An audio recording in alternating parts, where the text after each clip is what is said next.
Hello students! In this video, you will learn how to write a good essay. This is an important lesson, especially if you have to write an essay for your exams and you want to get a good grade. In this lesson, we'll look at a typical essay structure and the basic steps of essay writing. Let's get started. We will start with essay structure. Every good essay has three basic parts: an introduction, a body, and a conclusion. The introduction and conclusion is 20 to 30% of the whole essay, and the body, which is the main content, is 70 to 80% of the whole essay. There are a few steps you can follow to write an essay. Before you start writing, make sure that you fully understand the essay topic. So the first step is to read the topic carefully. Underline keywords in the instructions to understand the essay question. Step 2. Make an outline. You can use a piece of scratch paper to write your outline. List main ideas in random order, then arrange them from most to least important. This will help you organize your ideas and stay on track. Once you've got a clear idea of what you want to say, you're ready to start writing. Step 3. Start writing the introduction. Let your reader know what you'll be discussing. The first sentence of the introduction should grab the reader's interest. Let's say you're writing an essay about the pros and cons of social media. The first sentence might be a statement emphasizing the relevance of the topic. For example, social media use has grown rapidly over the last decade. Next, provide background information about the topic. Don't provide too much detail in the introduction. You can give details in the body of your essay. Then present the central argument you're going to make in 1 or 2 sentences. For example, social media can be a positive force in our lives, but at the same time it can be dangerous. Therefore, it would be useful to examine the impact of social media on society. Here are some phrases you can use in the introduction. It is widely accepted that, nowadays, therefore, it would be useful to examine to decide if. Step 4. Write the main body. The body of your essay is where you develop your ideas. The body is organized into paragraphs. A short essay will have at least 3 paragraphs. A long essay will have more. Each paragraph must be relevant to the essay topic. Each paragraph deals with one idea. Paragraphs, like the essay as a whole, also have a structure. Start each paragraph with a topic sentence, which is the main idea of the paragraph. The topic sentence is a transition from the previous paragraph, and it introduces the main idea of this paragraph. Here's a topic sentence example. Despite these positive aspects, social networking can have its downsides. Next, develop and explain the topic sentence with details, evidence, and examples. Evidence is the proof that something is true.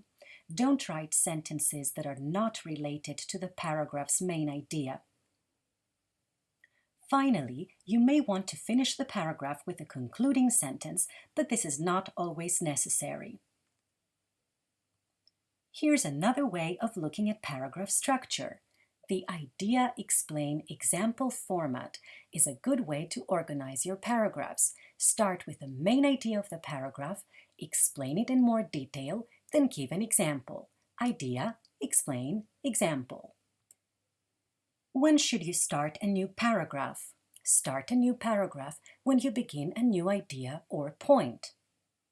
For example, if you have talked about the positive effects of social media and then you want to move on to the negative effects, you should start a new paragraph. If you have an extended idea, each new point within that idea should have its own paragraph. For example, if you're talking about the advantages of social media, each advantage should be a separate paragraph. Change paragraphs when you're ending your introduction or starting your conclusion. Here are some useful tips. Sentences should usually be about 15 to 30 words long. Longer sentences should be avoided because they are harder to read.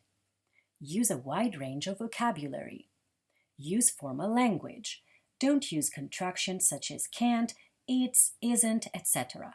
Avoid informal language such as gonna, stuff, and so on. Let's look at the different types of organization.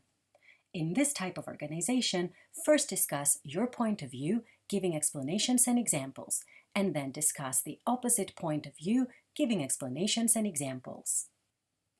Or you can discuss one side of the argument, giving explanations and examples, and then discuss the other side of the argument, giving explanations and examples. And after you discuss the opposing sides of the issue, give your own opinion.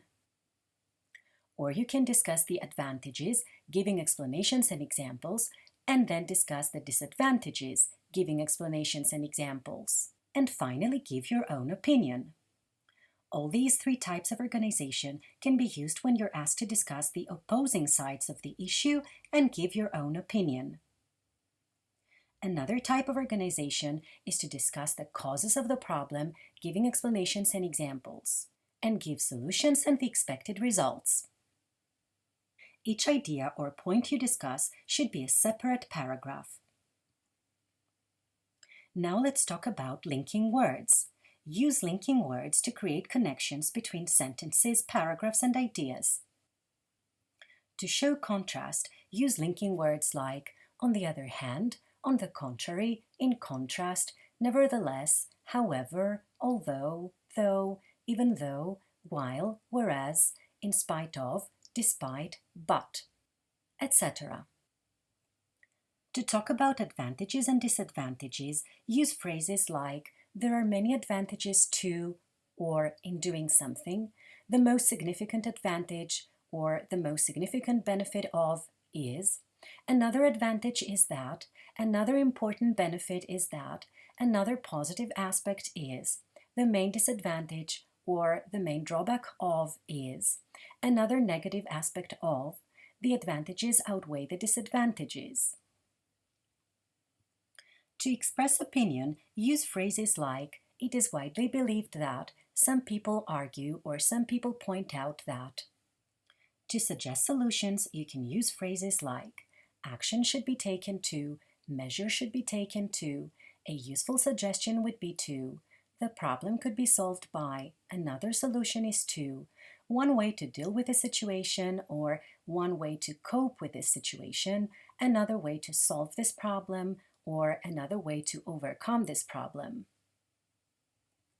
To show cause and effect, use words like because of, due to the fact that, since, as, for this reason, one of the main reasons that is, one of the major causes of is, as a result, as a consequence, consequently, therefore, thus, in this way, so that, the result of would be.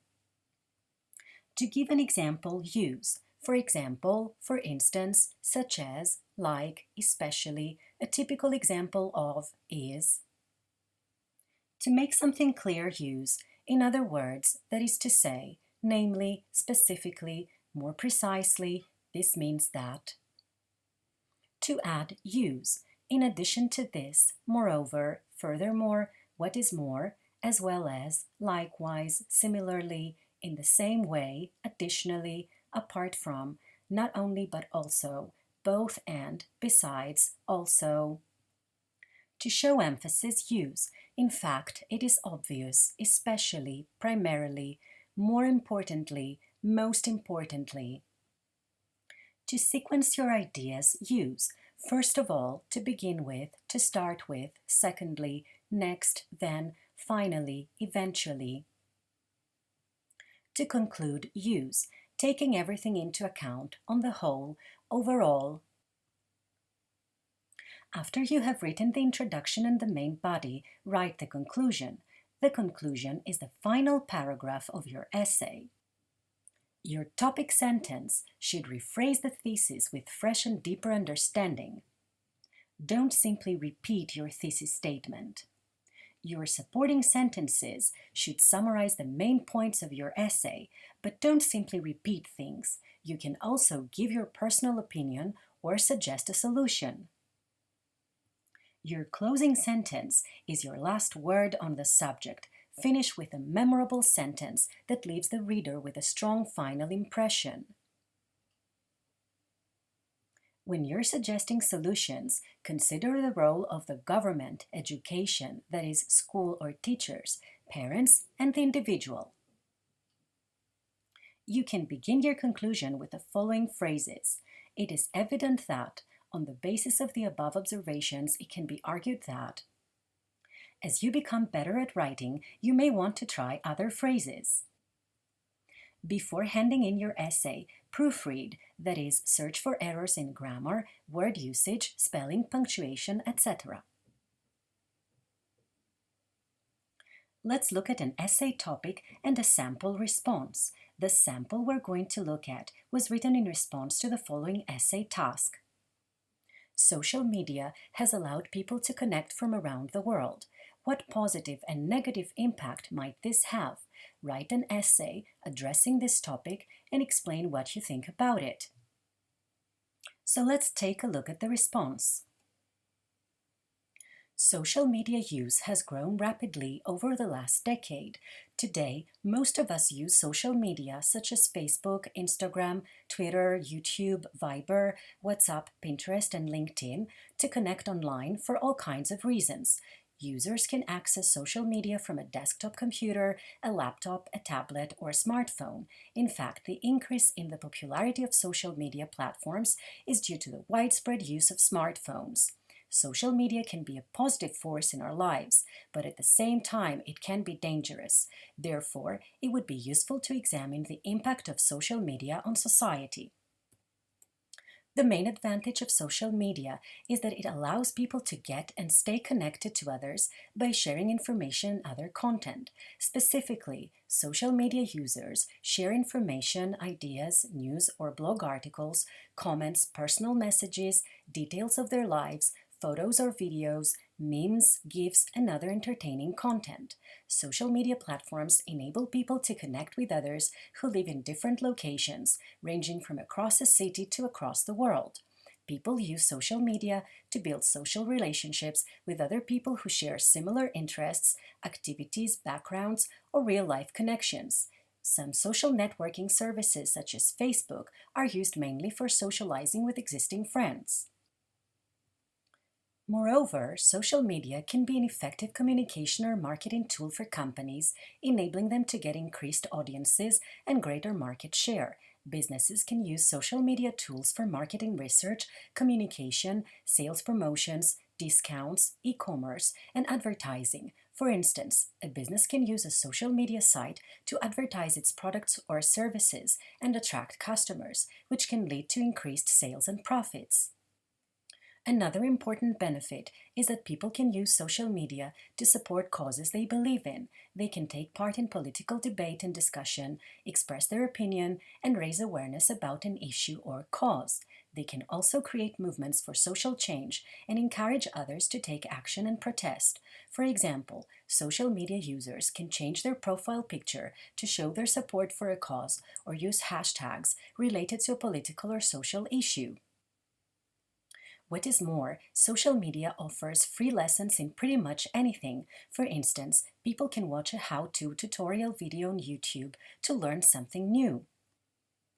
Despite these positive aspects, social networking can have its downsides. To start with, social media can be used to spread fake news. People spread false news and rumors on Twitter, Facebook, and other platforms, either maliciously or because they believe it is true.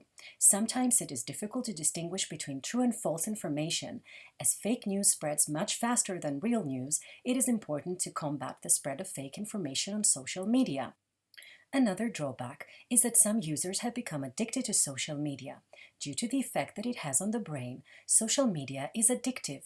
When a person gets a notification, such as a like, mention, or emoticon reaction, he or she feels pleasure.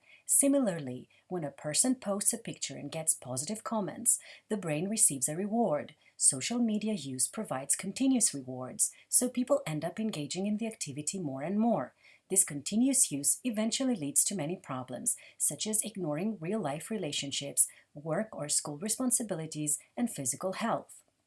Another negative aspect is that online communication is an inadequate substitute for face-to-face contact. There is something about being around another person, about eye contact, touch, and laughter that cannot be replaced by digital communication. However, most teenagers prefer to chat with their friends online rather than see them in person. The result is a generation of teenagers who are lonely. One more negative impact of using social media is online bullying and trolling. To give an example, some messages sent to people on Twitter are abusive.